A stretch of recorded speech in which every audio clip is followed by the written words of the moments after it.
மாண்புமிகு திரு வி செந்தில் பாலாஜி.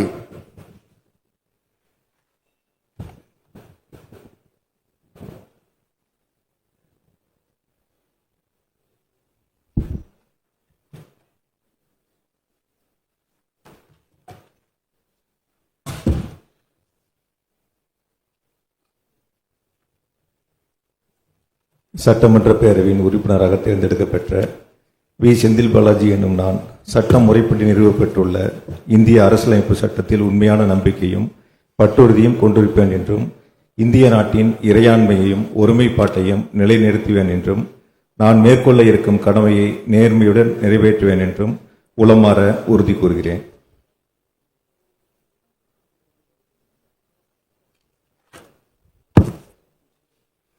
மாண்புமிகு முனைவர் கோவி செழியன்.